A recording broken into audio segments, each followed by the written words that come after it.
All right, welcome to your January 29th episode. We'll be doing a little recap of the day in wrestling, I guess.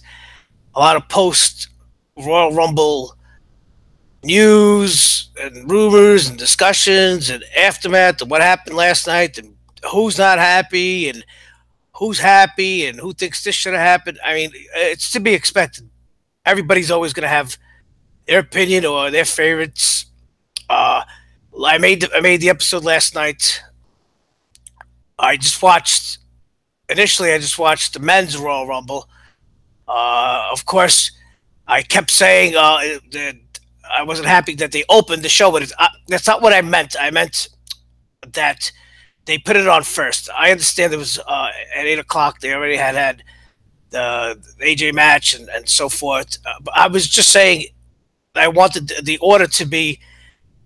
I wanted them to close the show out with the men's Royal Rumble, but that was the case because in hindsight, last night the Royal Rumble was about the women's Royal Rumble, the inaugural women's Royal Rumble, and of course we saw Asuka. She won, of course, and see this is why I got mad. And today there's been so much going back and forth on social media about the Royal Rumble. Always have these the fans who hate the part timers and the non wrestlers and all the old stars coming back to steal the spotlight. Listen, I went back and watched the replay of the women's Royal Rumble. You had the Bella twins were back last night, and then not only were they back, they were the finalists. It was the two sisters and Oscar. Come on. Well, regardless, Oscar won, and of course, then they had the Raw Women's Champion Alexa Bliss, the SmackDown Women's Champion Charlotte at ringside. They came to the ring with Stephanie or whatever. It was just a dog and pony show, like WWE always tries to do. They have the right intentions, but sometimes somehow they always just a lot of times just I can understand why a lot of fans are always left wanting because they always just mess things up sometimes. So anyway, Oscar, she was looking back to the right, left. Who should she choose? Who should she choose? And all of a sudden, the music hits. Guess who is now part of the WWE? Former MMA fighter Ronda Rousey. It's been long rumored ever since she did her and The Rock. They did that angle in WrestleMania a couple years ago with Triple H and Stephanie. So she's now officially signed with WWE. And she came in the ring. She got a loud pop. She had Rowdy Rousey, Rowdy Ronda T-shirt. Roddy Piper used to really like her, and he nicknamed her Ronda, Rowdy Ronda. Listen, she came in. All she did was first she went to go shake Oscar's hands, and Oscar looked at her and she smacked the hand, and then she pointed at the WrestleMania side. So that was one signing. What does it mean? Is she going to challenge somebody? Uh, probably at this point she'll probably be involved in the tag team match. They want to do that tag team match. That now, of course, if you've been following on Facebook, WWE has the mixed tag team challenge where they have intergender tag teams going against each other.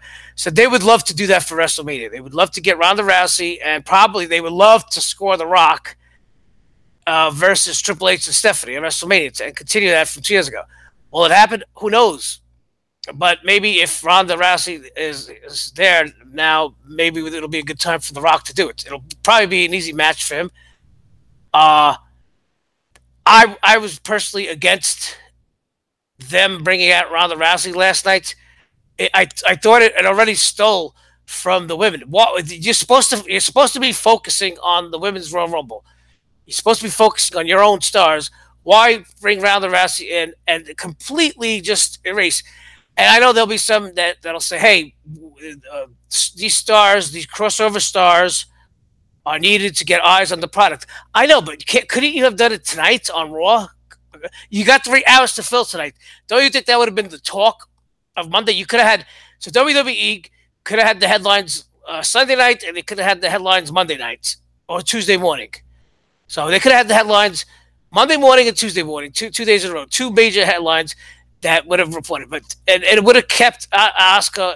It would have focused on her because she's being built to special. And Oscar is very she's money in my opinion. She's not only she's pretty damn good in the ring, but she is animated. You can see her face. She's a performer. She knows how to entertain. She's got it. So, and of course, you have other women stars like Sasha who had a long who stayed in there over what 40 minutes, 45 minutes, 50 minutes, whatever it was, only to be forgotten about. Do you think anybody this morning was talking about Sasha Banks? I mean, listen, I know it's a storyline, but whatever. So that was my beef with it, and then of course all day back and forth. People, even though Nakamura won, and that made certain fans happy, now they know that now they're complaining that it won't, Nakamura and AJ won't be the main event at WrestleMania. It'll be somebody else. I mean, listen, come on, you can't are you just complaining for the sake of complaining? Can't you at least acknowledge and say, hey, thank God, at least we got Nakamura and AJ, and it's gonna happen. And again, I told you a million times, forget the main event, the closing of the show. It's not supposed to be important to the fans. It's supposed to be important to the performers. In the past, I told you it was important because before the WWE when it moved away from pay-per-views and started the network, that's how people performers got paid on the card. The main event was the draw. The people who were in the main event got the big money. Not so much now. I don't think it really matters. It's all about storylines. And again, at WrestleMania, a big show like that, if you're not going to be in the main event, personally, I would be either in the beginning or in the middle. It's you get more time that way. You don't know if you're going to be in the main event. You don't know if they run over time, over schedule, and then they cut your match down to from 20 minutes to 8 minutes, 9 minutes. You understand what I'm saying? But excuse me. So the other signing, of course, we saw Jonathan Coach. He's back now. He recently left ESPN. Everybody's leaving ESPN. That's a sinking ship. That's what happens when you try to mix radical politics with sports. That's one thing WWE has been very, very smart and strict about. There is no mention of politics.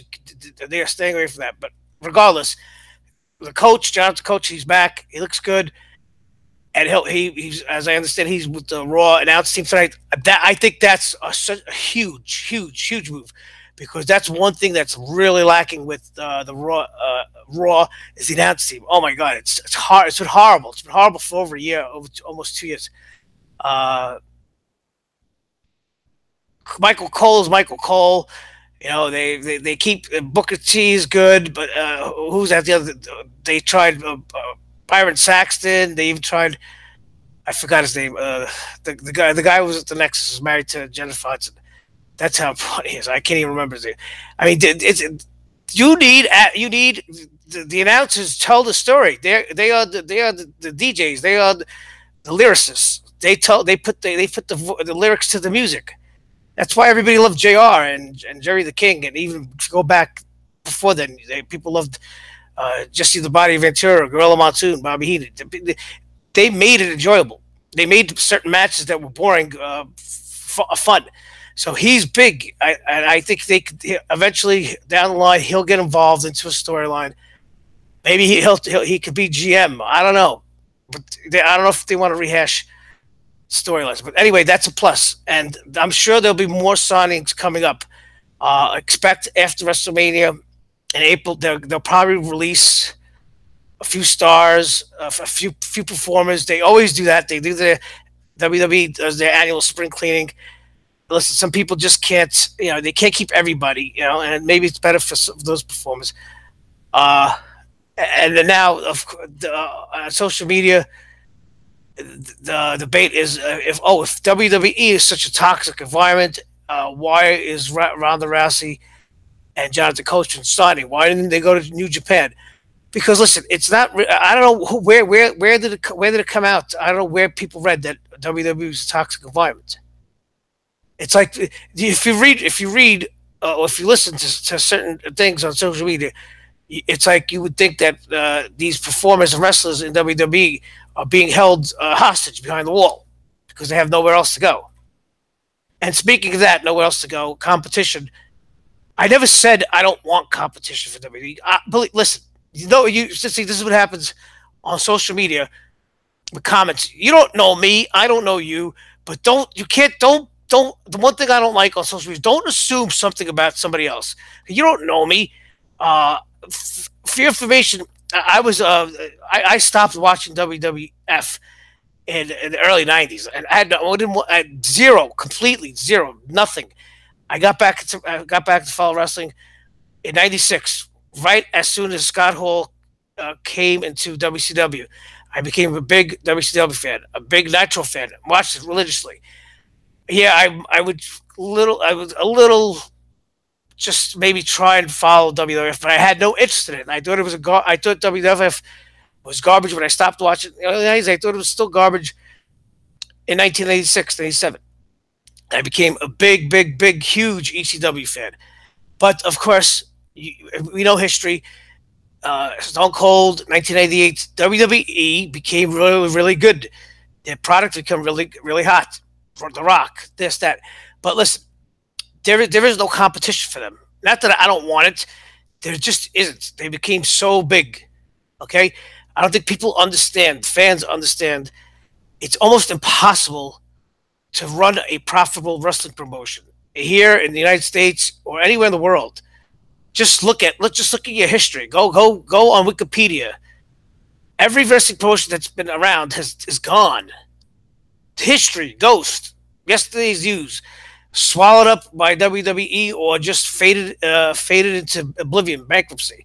In the '80s, you had for the longest you had NWA, the AWA, then we had WCW, you had all these promotions, WCCW, UFW, Mid South, Smoky Mountain, and you just named it, ECW. We've had now TNA, Impact, Ring of Honor. You have to keep naming them PWG. It's difficult. It's impossible. It's impossible. That's why I get mad when people throw shade at Vince McMahon.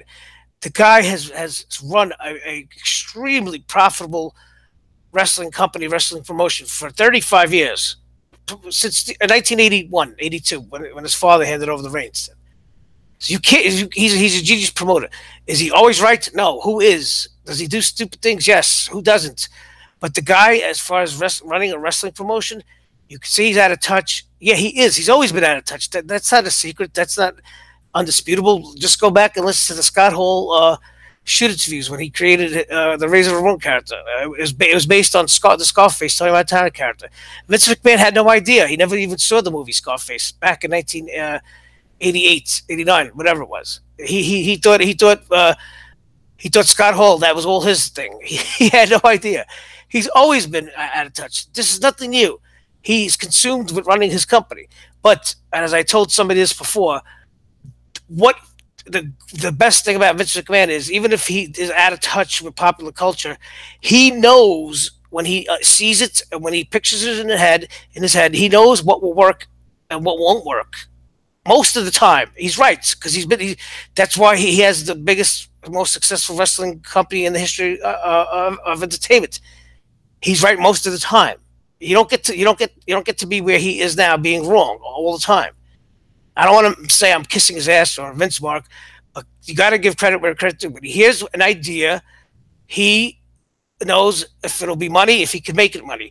Okay, and then I had a real quick. More stuff. People saying, "Oh, that Ronda Rousey." Now they're saying that it's WWE is the place where ex MMA fighters can go for an easy paycheck. Who? Who all these MMA fighters signing with WWE for easy paychecks? And they mentioned Ken Shamrock and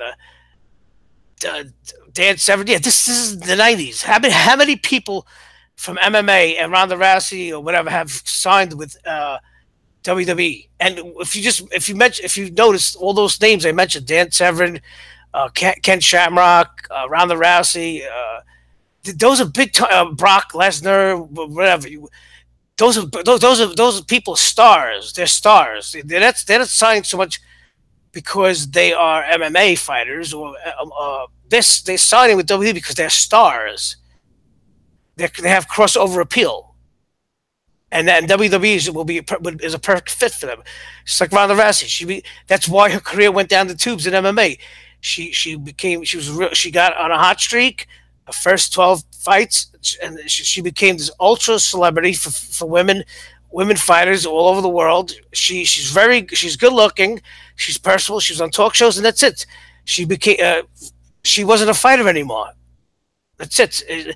For boxers and for MMA fighters, if you ever watched the Rocky movies, Rocky's manager tells him the worst thing that could happen to any fighter. He became civilized, kid. They become civilized. She became a celebrity. She lost it. She now after becoming a celebrity and having fame, it's different getting into the ring. She got scared. She might get hurt. She might lose a movie career. Whatever. I don't even want to get to. But they're stars. Just like Ronda Rousey's a star. Look at Jonathan Coach. He left WWE. He was He had a big role in ESPN. He's very personable. He's personable. He is personable. He's a good on air talent.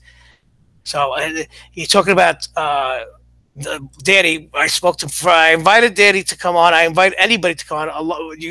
Most of the time, a lot of people they turn me down. I don't know what it is. They always don't have time. I'm not saying they're making excuses.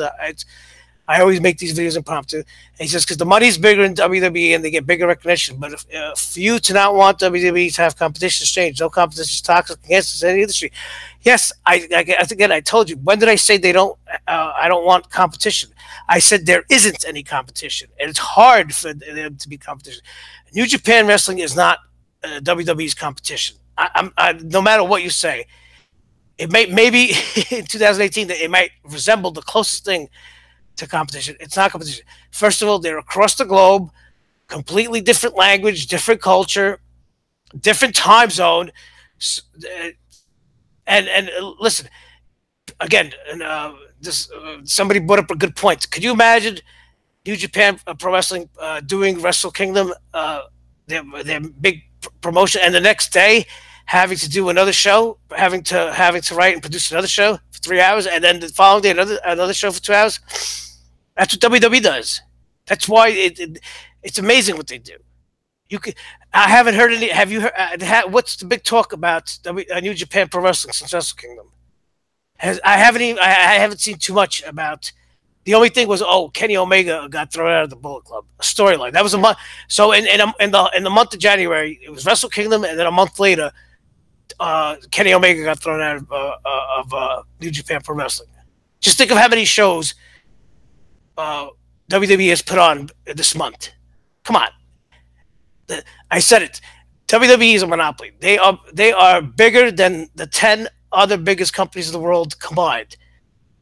That's just the way it is. I just explained it to you at the beginning of the episode how that happened. They swallowed up everybody. And a lot of all the wrestling promotions failed. Now, the closest things you have is Ring of Honor in the United States, Impact. Come on, if you look at what these companies do, they would people. It was announced yesterday over the weekend that next year WWE will host the Royal Rumble 2019 in Vegas, which is a 45,000 seat stadium, and you had fans go, "Oh, I bet you they don't sell it completely out. I bet you there'll be a lot of tickets on the radio." Dude, are you serious? Even if they sell 30,000 tickets. 35,000 tickets, and even if they did give away 15,000 tickets to fill in the stadium, what was the New Japan? What was the Wrestle Kingdom's attendance? 35,000. Come on, and that's one show for WWE. That they're planning already a year in advance. They already got that money. That's going to get sold out. WrestleMania this year, 75,000 already sold out. On Twitter, Paul Heyman reported over the weekend. In Baltimore, the record-breaking show for WWE, the most profitable non-televised show in history. Come on, you have no idea how much money they make. But on the flip side, their overhead is also a lot. It costs a lot of money because that's why I just said that's why the other wrestling promotions fail because running a wrestling promotion the way WWE does, it takes a lot of money to run. And then to stay in business, it takes a lot. You have to make a lot of money, more money back. Profit. WWE is a public traded company. Okay, Ring of Honor is a is a local territory. They are.